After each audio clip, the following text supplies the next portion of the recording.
Now, let's learn how to run the cleaning program for the VSF300 sintering furnace. It's recommended to run this program once every 1 to 2 months.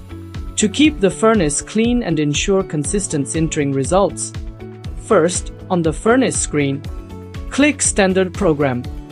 You'll find program number 12, the cleaning program. Select it. Next, place a sintering tray inside the chamber.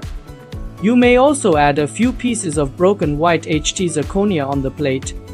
This helps absorb impurities and provides better cleaning.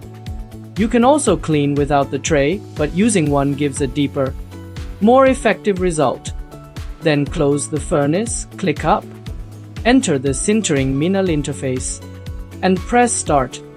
The cleaning program will begin automatically. Keep your VSF300 in top condition. Follow us for more tips and tutorials.